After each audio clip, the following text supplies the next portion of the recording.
Now let's add a featured product. So this is this section on the home page with a place to link to your product. So this is very easy.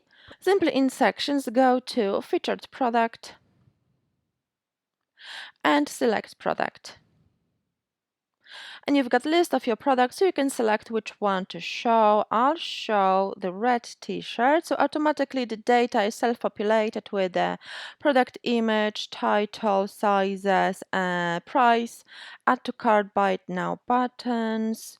I don't like showing add to cart, buy it now buttons at the same time because I think they look confusing, so you can simply change it by deselecting this part.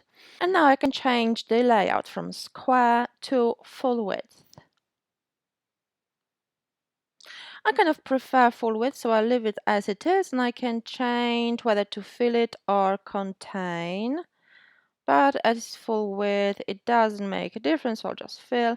Image background, do I want to add a background or not? Let's see how it looks with different backgrounds. So I'll add this kind of light green.